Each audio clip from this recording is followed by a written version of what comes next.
Hello, folks. So if you're watching this video, hold on, I'm going to adjust my mic. If you're watching this video, that means that you saw a problem that looks something like this. You saw a problem that said, what is I to the 3,412th power? And you started shivering your timbers. And the reason why you started shivering your timbers is because so the first thing is that you can't plug this into a calculator, right? If I give you, okay, find that with any real number, right? I don't even think a calculator would let you go that far, but the idea is that if you have it to an exponent, you don't have to multiply it out this many times. You can just put it in the calculator. So you can't put it in a calculator. So that's our first problem. And the second problem is that it's not a real number. So what's how this doesn't make any sense? What's I to the third? Well, it's not a real number. Who cares what I to the third is? Is it just I, right? So second is abstract, and it's a hard concept. It can be a hard concept to understand. And the first thing is that you can't plug it into a calculator. So I just wrote 1 and 2, but I'm not actually going to write out the letters because my handwriting is god awful, and that's just a fact. So we're just going to jump right in. So the first thing you have to understand is that taking I to the power of anything is actually pretty easy because it can only give you 4 possible results. It can only ever lead you to either I, so you either get itself, negative I, positive 1, or negative 1. And so these are the 4 possible branches that you can get from taking I to the x of any power.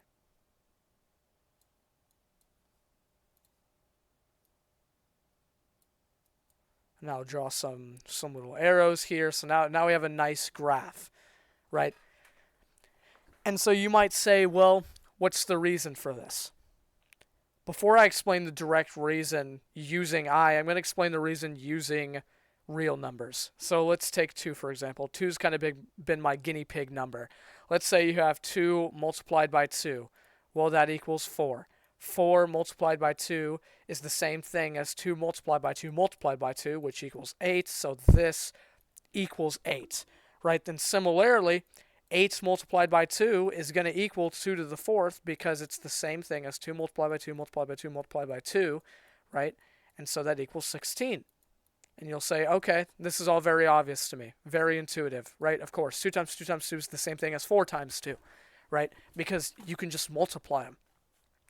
One of the things that I think is interesting, but actually before I go ahead and delete that, is to notice that multiplication is commutative. So you can actually, technically, it doesn't make any difference, but you know that you can write the equation 2 times 4 and 4 times 2 the opposite ways. So you kind of get to choose which ones you multiply first. You can multiply these 2 first, you can multiply these 2 first, you can multiply this one and then that one first, and then put them into either order. And so that's kind of the cool thing about multiplication, and realizing all of these things, like realizing that 4 times 2 is the same thing as 2 times 2 times 2 is important when we explore what happens when you take I to the power of something. So now I'm really proud of this, honestly. Really impressed with myself for coming up with such a clean chart. Usually my charts aren't super clean. And so just below this, I'm going to, I guess, prove it. So let's see. If I take I squared, which is the same thing as I multiplied by I, right? The entire reason why I was invented is because I is supposed to be a solution to the problem, the square root of negative 1. Because the idea was that we weren't able to solve equations that had variables in them and required us to take the square root of a negative number. So they kind of became a scapegoat for that. So if the square root of negative 1 is I, then I times I is going to be negative 1. That's how square root property works, right? So I squared equals negative 1. Okay? I times I equals negative 1. Then what is I cubed? Well, I cubed is the same thing as I multiplied by I. And I can multiply any of these by each other, so that's the same thing as I squared multiplied by I. Okay? Which equals I third. And we know that I squared is negative 1. So to find I cubed, we can just do -1 multiplied by I, because it's exactly equivalent to the above. What is -1 multiplied by I? Well, consider this. Even though I is the imaginary unit, and even though it's not a real number, it still has to follow the rules of mathematics in order for us to have any sense with putting this into our equations. What does that mean? Well, we know this about real numbers. We know that if you take a number represented by x and you multiply it by 1, you're going to get that number back out, right? And if you take x and you multiply it by a negative number, you're going to get the negative of that out. So, similarly, even though I is not a real number, it's still going to come out with itself when we multiply it by 1. And similarly, if we multiply it by -1, it's going to be the negative of it. So -1 times I is just going to be the negative of the number that we put in. So that equals -I. Okay, so now we've come to our first two solutions. So we see here we have -1, -I, and we're about to experience the last two unique things that we can get before it starts repeating. Now let's explore I⁴. So, and you're probably like, that thing is way too close. I agree with you. So now it is right here. What is I⁴? I⁴ is equivalent to I multiplied by I multiplied by I multiplied by I, which is the same thing as I² times I², -1 times -1, right? And so you could actually write this a few different ways. So you could say I² multiplied by I², and you could say, oh, that's -1 times -1. That equals +1. We can also take an alternative route. We can say, or I multiplied by I multiplied by I multiplied by I equals I³ multiplied by I, and we know that I³ is -I. -I multiplied by I is going to be +1. And if you have any confusion about that, then let's go through this proof. So let's say, okay, real numbers, positives equal positive solutions. Positive multiplied by positive. With the imaginary solution, because it was invented to be the square root of -1, it works the exact opposite. So positive multiplied by a positive equals a negative. But similarly, as I showed with this demonstration over here, right, it still has to follow the rules of mathematics.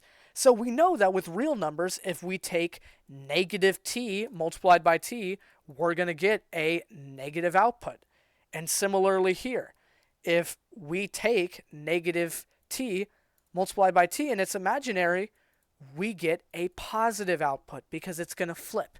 Either way, it's going to flip. The starting positions and the way that the rules work when multiplying is going to be different because I is not an imaginary number. I mean, oh my God, what? I is not a real number. So it's not going to give you these solutions here, but it's going to give you just the exact opposite. So we know kind of based on that alone that, and I apologize, my cursor isn't totally working, that -I times I equals equals 1. And so now we've proved with two different ways. We've said, okay, I² times I², -1 times -1, which is +1. Or we can go the imaginary route and kind of use the processes that we would use with normal real numbers to figure out what this would be. Here's where things get weird. Let's say you want to figure out what I⁵ is. Well, I⁵ is the same thing as I multiplied by I multiplied by I multiplied by I multiplied by I, which is the same thing. So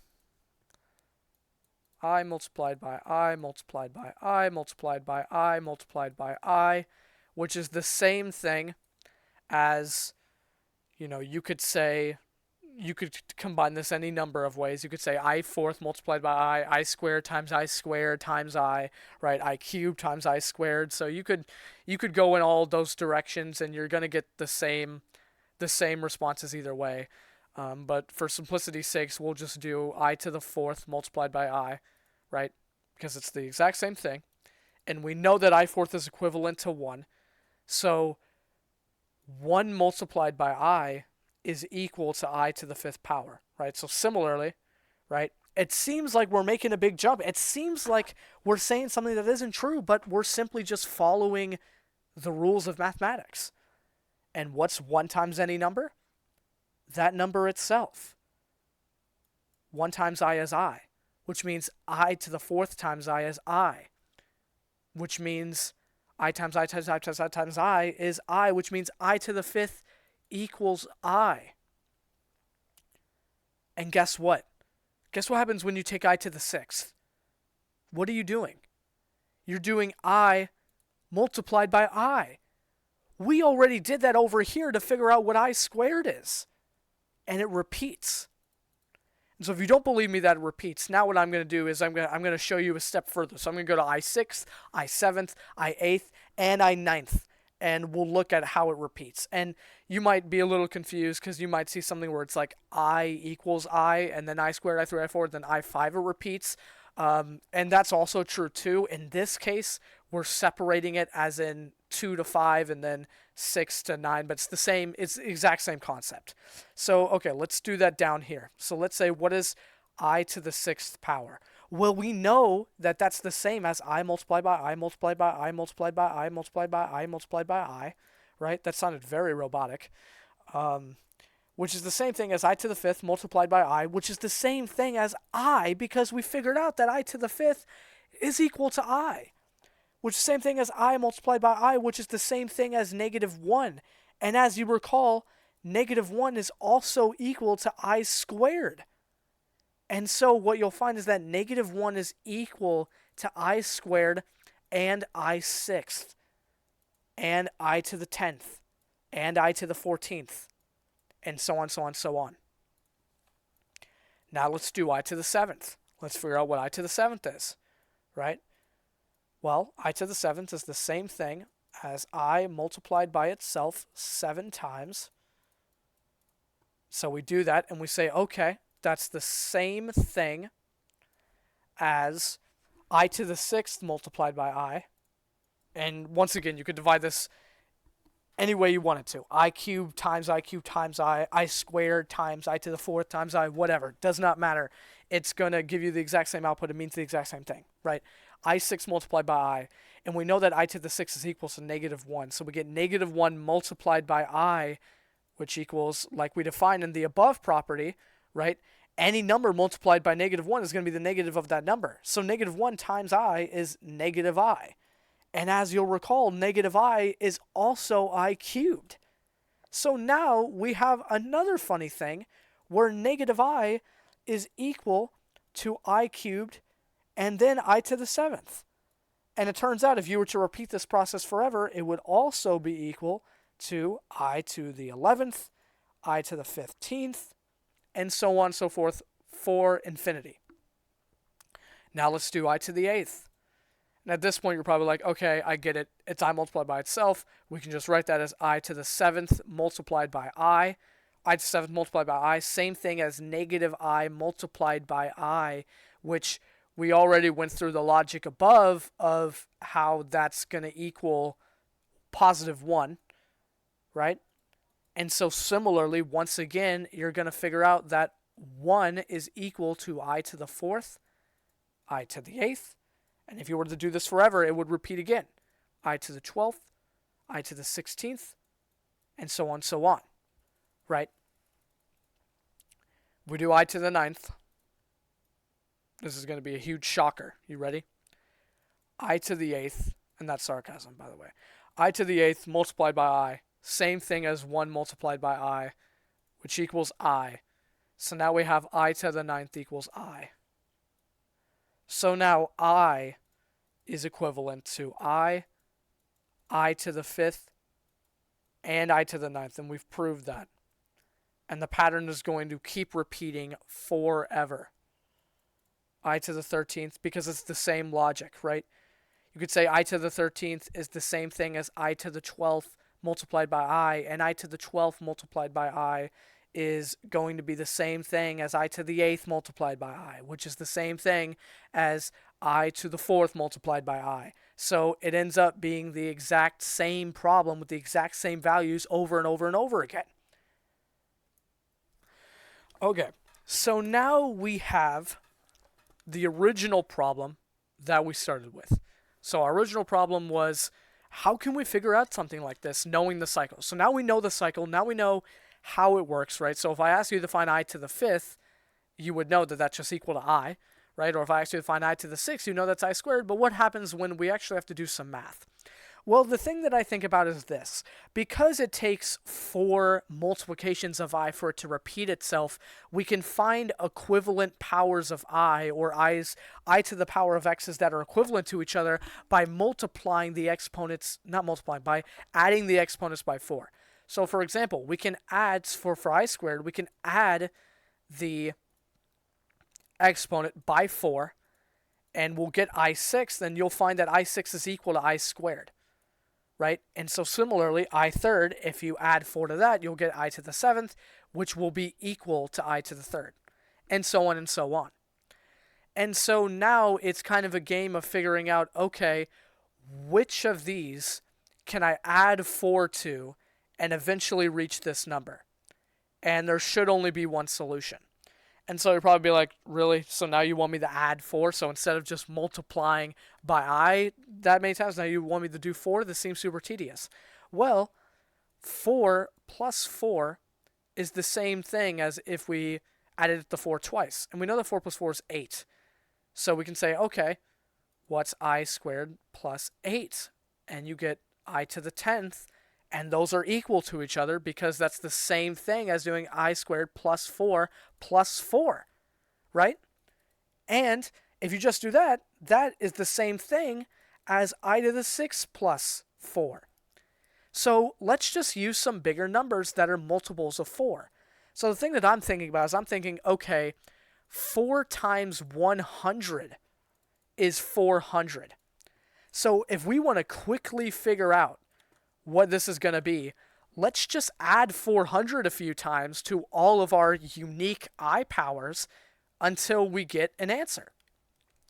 And so we figured out, okay, 4 times 100 equals 400. If we want to speed it up, we could actually say 4 multiplied by 400 equals 1600.